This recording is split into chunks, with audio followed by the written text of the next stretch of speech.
Quart de finale de la CAN 2017, les étalons du Burkina croisent cet après-midi les aigles de Carthage. Un seul slogan dans les rues de Ouagadougou, la victoire ou rien, à suivre dans ce journal l'ambiance dans la ville et à quelques heures du match. Donc, pour avoir une idée plus précise sur le moral du coin 11 national, nous aurons au téléphone tout à l'heure Mamadi Wena depuis Libreville et nous recevrons Jérôme Tiendrebeogo, qui est le service du sport, le service des sports de la télévision du Burkina, le chef de service des sports donc de la télévision du Burkina. Et puis, Donald Trump serre la vis sur l'immigration. Le président américain a décidé de suspendre l'entrée aux États-Unis de ressortissants de 7 pays musulmans, une décision qui indigne dans le monde. Bonjour à tous et bienvenue aux actualités de la mi-journée de ce samedi 28 janvier sur la télévision du Burkina. Un excellent appétit si vous êtes à table. Voilà, dans quelques heures, donc, les étalons seront face aux aigles de Carthage, au stade de l'amitié sino-gabonaise. C'est à Libreville, donc, pour les quarts de finale de la CAN 2017, pour le premier match. Donc, à Ouagadougou, les supporters sont mobilisés pour soutenir le 11 national. Un seul slogan, la victoire ou rien. Un tour dans la ville pour un aperçu, donc, de l'atmosphère, qui règne avant ce match.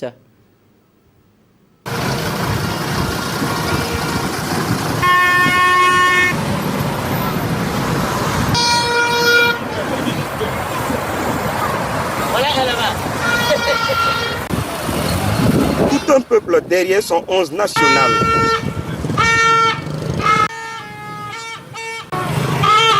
C'est l'ébullition dans les rues de Ouagadougou. Les couleurs nationales sont sorties.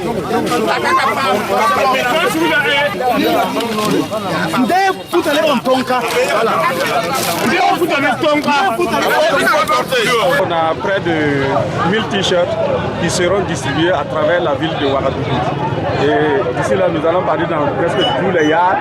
Et là où les supporters se rassemblent pour pouvoir distribuer. Voilà, pour égayer la population, pour que chacun ait quand même le courage de pouvoir supporter les étalons pour qu'ils aillent à la victoire.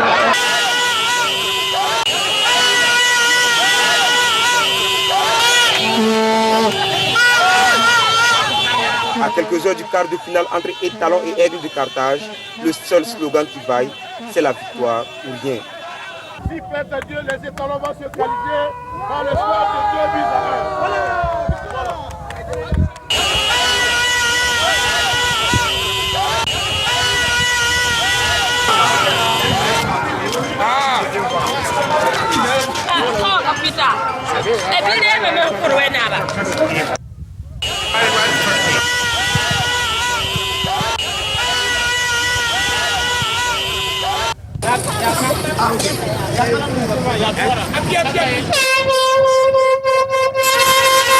Oh, le match de ce soir, je pense que on va s'en sortir. On va s'en sortir parce qu'il faut reconnaître que dans toutes les formations, là, quand tu regardes, c'est le Burkina seul qui n'a pas pris de but dans la circulation des balles. Ce sont uniquement sur des balles arrêtées. Donc c'est pour dire que la défense est quelque chose de posé. Maintenant, évitons seulement le coup de pied arrêté. On l'allume. Je vais mettre la lumière là. Ça c'est pratiquement dans la nuit.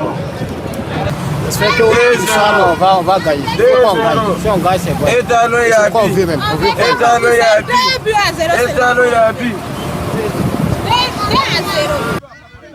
Pas de place au doute. Les Ouagalais affichent un optimisme à toute épreuve.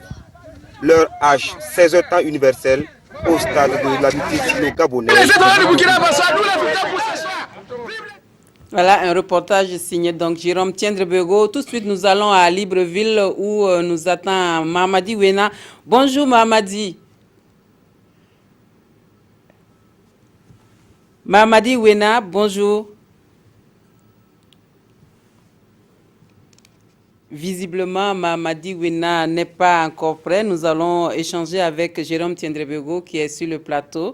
Bonjour Jérôme Tiendrebeogo. Bonjour Marie. Je rappelle que vous êtes le chef du service des sports de la télévision du Burkina. Et à ce titre, nous pouvons vous poser cette question. Donc, quelles sont les chances des étalons ce soir, Jérôme? Alors, nous sommes en quart de finale. Tout de suite, on va dire que les chances sont partagées entre Burkinabés et Tunisiens. Mais je pense que les talents doivent se relever sur un bon jour aujourd'hui pour pouvoir venir à bout de cette équipe tunisienne qu'on a vu aussi qui n'est pas du tout mal. Mais il faut savoir que les talents aussi ont des atouts à faire valoir dans ce match-là. Et puis quand on regarde, on jette un coup d'œil dans le rétroviseur, on se rend compte que les statistiques pas pour les étalons.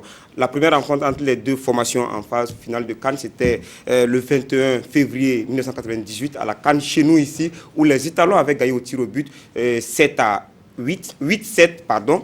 Alors, après ça, il y a eu 2 rencontres en Tunisie où les étalons étaient s'imposer 2-1 avant de venir faire 0-0 ici. Donc, quand on regarde en termes de statistiques, le Burkina est au-dessus de la Tunisie. Et je pense que c'est un élément galvanisateur que le coach doit pouvoir tenir. Un discours galvanisateur à l'endroit des garçons pour qu'ils puissent véritablement mouiller le maillot, parce qu'on a vu aussi une équipe, vous allez me dire peut-être que les réalités d'hier ne sont pas celles d'aujourd'hui, mais on a vu une équipe des étalons qui monte en puissance au fil des matchs et avec un dernier rempart. Vous avez vu hier dans le portrait de Jean-Modeste Ouedraogo, Kofi Kwaku, Hervé qui a du talent à revendre. Donc je pense que la somme de ces individuels moulés dans un collectif, ça peut aider véritablement le 11 national à s'en sortir. À s'en sortir, mais est-ce que objectivement, vous l'avez dit, les étalons ont déjà croisé les aigles de Carthage en 98, mais le temps, il s'est passé plein de choses entre 98 et aujourd'hui. Mais est-ce que vous pensez qu'on peut vraiment rééditer, enfin les étalons peuvent rééditer cette performance de 98? Je pense qu'on a les hommes qu'il faut, parce que quand on regarde déjà en match de poule, les équipes qu'on a pu battre ne sont pas de petites équipes. On a tenu tête au Cameroun, qu'on donnait grandissime favori dans ce groupe-là. On a tenu tête également à quelque chose près. On allait arracher la victoire face au Gabon, pays organisateur. Vous savez très bien que pour jouer contre le pays organisateur, c'est très difficile. Oui, la pression du public oblige.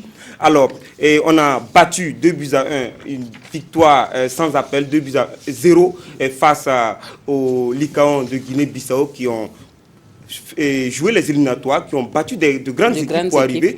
Donc, les étalons ont des arguments à faire valoir et ce soir, ils auront l'occasion de le démontrer. On va tout de suite repartir à Libreville où nous attend peut-être avec un peu plus de chance. Nous pourrons joindre Wena. Bonjour Mamadi Wena.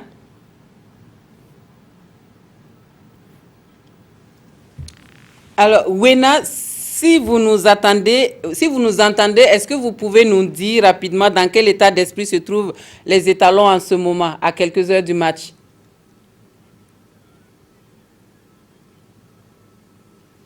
Non, toujours pas. Mamadou Wena ne répond pas. Nous allons poursuivre notre entretien avec Jérôme Tiendrebego. Jérôme, est-ce que vous pensez que Paulo Duarte, avec les informations que vous avez pu peut-être recueillir, est-ce que Paulo Duarte a donné quelques indications sur l'approche tactique sur le terrain pour cette compétition-là? On aime dire qu'on ne change pas une équipe qui gagne. Et Paulo Duarte, c'est vrai qu'il a une équipe qui est un peu diminuée par des blessures, en l'occurrence Jonathan Zongo et Jonathan Pitroapa. Mais le match contre la Guinée-Bissau qu'on a vu, je pense que les garçons ont mouillé le maillot et je pense que d'après les informations qu'on a pu avoir avec nos envoyés spéciaux sur place à Libreville, Paulo Duarte va reconduire cette même équipe, à savoir Kofi Hervé Kwaku dans les pêches, Iago à droite, Bako Dayou dans l'axe et Yakuba Koulibaly à gauche. Ce garçon aussi qui monte dans la compétition. Et dans le milieu de terrain, on a Charles Kaboré, Razak Traoré, Alain Traoré, Péjus Nakoulma, Bertrand Traoré qu'on a vu et qui gagne aussi en confiance au fil des matchs. Et devant, c'est là où l'équation est un peu délicate. On a Aristide Bansé pour commencer, mais après Banou Diawara, qui est notre joker qu'on a vu dans les éliminatoires, pourrait monter. Donc je pense que, et ce qui est intéressant, l'aspect moral de la chose, il faut avoir un moral en fer. Et hier, après notre magazine des sports sur la TV à 21h, on nous a appelé pour dire que les joueurs ont suivi parce qu'on a repassé le match de 98. On l'a retrouvé, on l'a repassé et les joueurs ont vu, ils ont dit, si leurs grands frères l'ont fait, eux aussi peuvent le faire. Alors on peut compter sur ce bon moral-là. On peut compter sur ce moral. Alors, quel est votre pronostic, Jérôme, avant de se séparer? Je n'aime pas m'avancer dans les pronostics, mais j'ai bon espoir au regard d'un certain nombre d'éléments, d'un certain nombre de paramètres. Je pense que les étalons peuvent gagner et en tout cas, on aura plus d'analyse dans le plateau de 15h, voilà, avec Modeste Ouedraogo et ses invités. Et vous avez vu, les rues de Ouagadougou sont très chaudes, les supporters sont partout, ils donnent de la voix à des milliers de kilomètres de Libreville. Et Marguerite Dono, je sais que vous êtes fan des étalons. J'ai pu avoir quelque chose et je garde cela pour vous. Merci beaucoup, Jérôme. J'espère que vous serez devant votre petit écran à oui, ça c'est... Comme des millions de Burkinabés. À ne pas manquer. Voilà. Comme des millions de Burkinabés. Alors tout de suite, donc, nous allons poursuivre avec les actualités dans cette édition, mais on va dire bonne chance encore aux étalons et on va retrouver l'équipe de la cellule, enfin, du service des sports tout à l'heure à 15h pour le plateau d'animation avant le match donc de 16h. Suite de ce journal, les jeunes des Hauts-Bassins ont mené une réflexion sur la place de la jeunesse dans le renouveau politique, économique et social du Burkina Faso. C'est un exercice qui avait pour but de recenser les préoccupations propres à cette jeunesse, donc à soumettre au gouvernement, et cela dans le cadre des concertations régionales préparatoires des États généraux de la jeunesse. Manékenhien, Idrissa Karambiri, Karim Sissé. Des jeunes de la région des Hauts-Bassins en concertation autour des questions qui minent leur développement.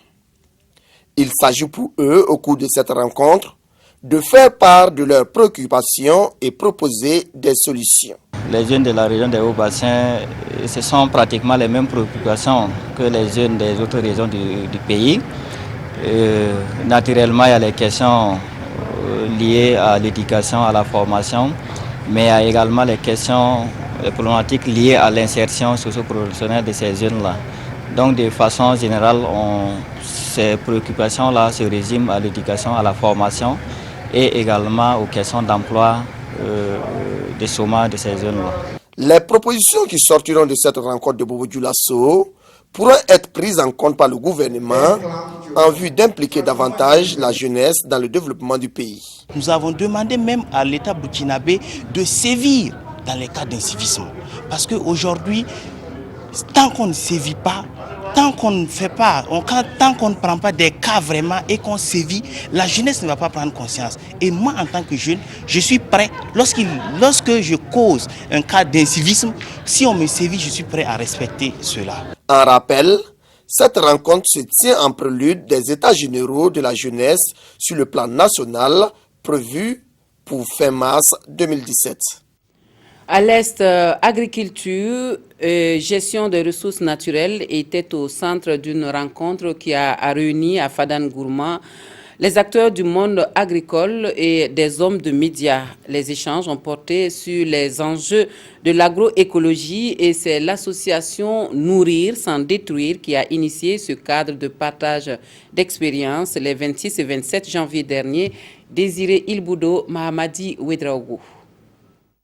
Ils sont des acteurs du monde rural et des promoteurs de médias venus de diverses localités du Burkina Faso. Ils sont en concertation sur les techniques agroécologie et les stratégies de récupération des terres dégradées en vue de mieux adopter les bonnes pratiques culturelles. Depuis quelques années, nous avons constaté qu'il y a des actions qui ont mieux réussi à différents endroits, mais le problème majeur, c'est que ce n'est pas très bien connu. Pour nous, cet atelier est une opportunité d'avoir tous les acteurs partager leurs expériences, les leçons apprises. Au terme des travaux, les acteurs ont ensemble élaboré un plan d'action pour la valorisation des pratiques des techniques de l'agriculture biologique. C'est aller vers un plaidoyer au niveau national pour soutenir les actions en faveur de l'agroécologie et mettre en place des réseaux de producteurs dans le domaine de l'agroécologie et essayer de faire la mise en relation de ces producteurs-là afin que ce qu'ils sont en train de faire puisse être promis dans l'ensemble du Burkina Faso. Le problème de la semence et du foncier, comment conserver les semences locales et comment également protéger les terres des petits paysans. Et là, on est arrivé même à voir est-ce que l'arbre régénéré ne peut pas avoir un statut pour être défendu par son propriétaire? Chacun des participants souhaite la pérennisation de cette tribune d'échange et de partage d'expériences qui se veut un moyen pour mieux mutualiser les actions de lutte contre l'insécurité alimentaire et la dégradation de l'environnement au Burkina Faso. Et puis ce vendredi, l'on a prié pour les forces armées nationales durement éprouvées en 2016 dans leur mission. Fidèles musulmans, chefs militaires et d'autres communautés religieuses se sont donné rendez-vous à la mosquée du camp Sangoulé Lamizana à Ouagadougou pour cette prière où des vœux ont été formulés pour un Burkina Faso paisible. Adama Guiti, Zoubaviel David Dabiri. Une prière de vendredi sous le signe de la paix et de la cohésion sociale. Fidèles musulmans, chefs militaires et représentants d'autres communautés religieuses et coutumières implorent dans cette mosquée bénédiction et protection divine au profit des forces armées nationales. Des forces armées durement éprouvées en 2016 par les attaques terroristes avec à la clé de nombreuses pertes en vies humaines. Et les initiateurs de cette journée espèrent ainsi conjurer le mauvais sort en 2017 par la prière. Notre pays qui traverse une des périodes les plus sombres de son histoire sécuritaire a besoin de maximiser ses chances de riposte et de victoire. Et chaque citoyen et chaque acteur de la société se doit de jouer de sa partition. L'aumônerie militaire musulmane a essayé de jouer de sa partition en droite ligne des aspirations de la nation. Prier pour nos forces armées, prier pour la nation face à la situation sécuritaire qui frappe notre pays. Et donc toutes les bénédictions sont les bienvenues et que nous apprécions véritablement la dimension spirituelle de l'appui de nos forces armées. Pour les participants à cette séance de prière, tous les Burkinabés doivent s'inscrire dans cette dynamique et multiplier ces occasions au nom de la paix et la prospérité au Burkina Faso. Les épouses des diplomates accrédités au Burkina Faso et représentantes des organisations interafricaines et internationales saluent l'engagement de l'épouse du chef de l'État burkinabé pour la défense de la cause de la femme. Elles expriment aussi leur disponibilité à accompagner les efforts du Burkina Faso pour la promotion des droits de la femme et la mise en œuvre réussie du PNDS dans la paix et la sécurité. C'était au cours de la cérémonie de présentation de vœux à la première dame du Burkina hier au palais de Kossiam. Jean Zongo et Messolange Guigma. C'est dans une ambiance conviviale que les épouses des chefs de mission diplomatiques et les représentantes des organisations internationales et interafricaines ont présenté leurs vœux de nouvelle année à l'épouse du chef de l'État Sika Kaboré. Elles ont exprimé leur solidarité au peuple burkinabé dans sa quête d'un développement harmonieux et durable. Un toast a été porté pour la prospérité du Burkina. Aussi, nous voudrions vous présenter à vous-même, à votre époux, à toute votre famille, à l'ensemble de vos collaborateurs, au gouvernement ainsi qu'au peuple burkinabé et à toute l'Afrique, nos vœux les meilleurs de santé, de paix, de succès et de prospérité. 2016 s'en est allé avec ses événements douloureux et 2017 s'annonce avec un défi majeur à relever, la mise en œuvre du PNDS dans la paix et la sécurité. Seul l'engagement soutenu de chaque Burkinabé, la disponibilité et l'accompagnement de nos partenaires pourront nous permettre de gagner ce pari. Je lance un vibrant appel à chacune de vous ici présente pour une plus grande implication dans la construction d'une humanité de paix, de solidarité et de sécurité. Sika Kaboré a également saisi l'occasion pour rendre hommage à l'engagement de la communauté internationale aux côtés du Burkina et l'inviter à mettre un accent particulier sur les projets d'autonomisation de la femme et de la jeune fille. C'est ce à quoi je voudrais vous exhorter, chères sœurs, à travers le plaidoyer et les actions fortes auprès de vos époux, afin que d'ici à 2020, nous puissions avoir beaucoup plus de femmes autonomes économiquement et socialement. Cela passe, faut-il le rappeler, par le renforcement de l'accès à la terre et au crédit et la lutte contre les violences faites aux femmes et aux filles sous toutes ses formes, afin que plus jamais aucune femme n'en soit victime. L'année écoulée a été difficile sur le plan sécuritaire. Aussi, une minute de silence a-t-elle été observée à la mémoire de tous les disparus.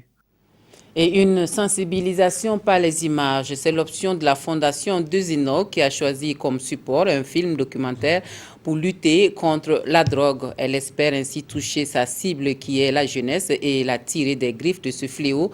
Le film a été projeté jeudi dernier à Ouagadougou. Moussa Ouedraogo, Aruna Mare pour le reportage. La drogue entraîne la déchéance. Ce sont là des images sur les méfaits de la drogue projetées à ces élèves du collège Horizon International de Ouagadougou.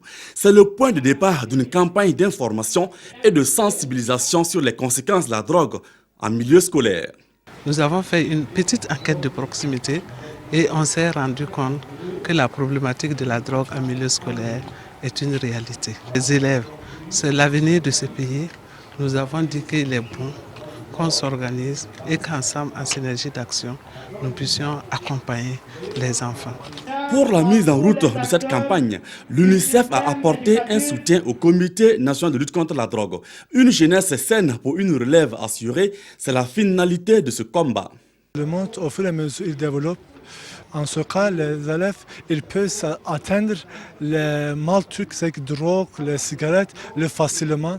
À partir de ce moment, si dehors même, ils vont voir qu'un élève ou bien un grand est en train de consommer ça, il peut se protéger. La présente campagne va durer 2 semaines et une dizaine d'établissements scolaires de la capitale est concernée.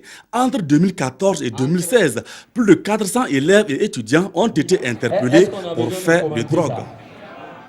Hors de chez nous, le président américain décide donc de suspendre provisoirement l'entrée aux États-Unis pour les ressortissants de 7 pays musulmans.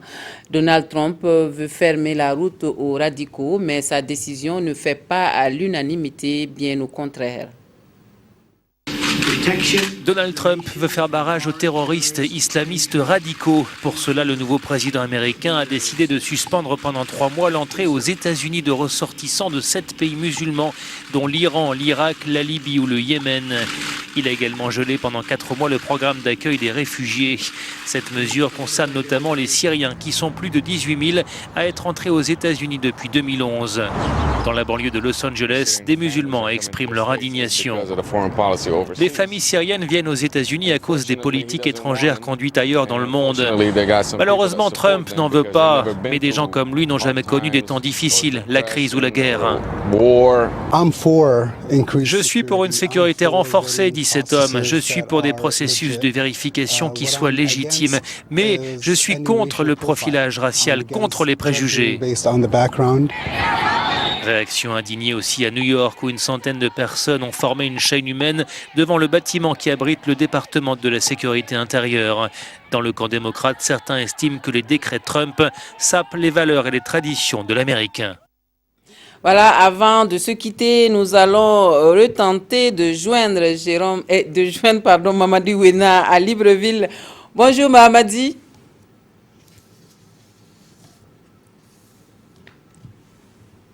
Oui, la liaison ne s'est pas améliorée visiblement. Mamadi, bonjour.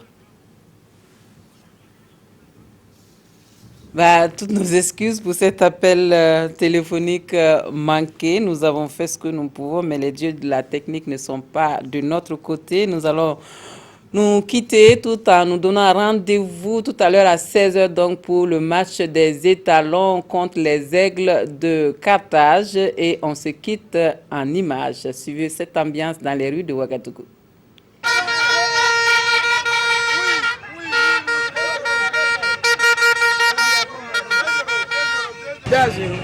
C'est Bassé qui va marquer. On est confiant, on sait que le tournoi va gagner. 2-0. On est bien yves ni zahal la tronguera. Ni on katra kana choi. Zara ba tronguera me.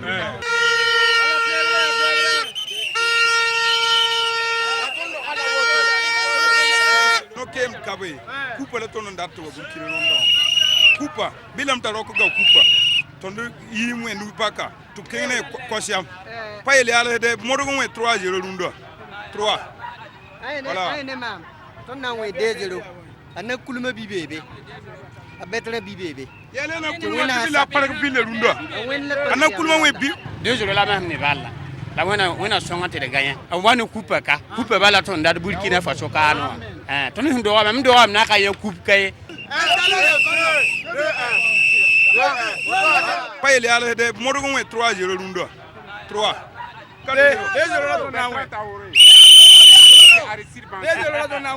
On a foi aux étalons, on prie pour eux et on souhaite aussi de tout cœur qui gagne. Et je pronostique 2-0. Un but à réussir de penser Bertrand Traoré.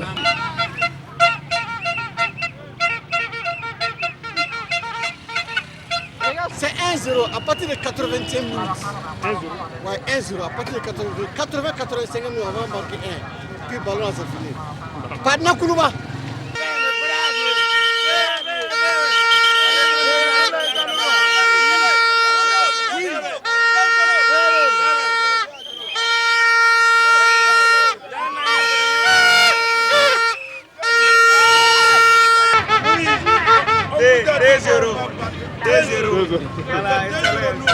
Le soir, nous avons victoire 1-0. Il n'y a rien on peut faire. L'année, les Burkina Faso, l'année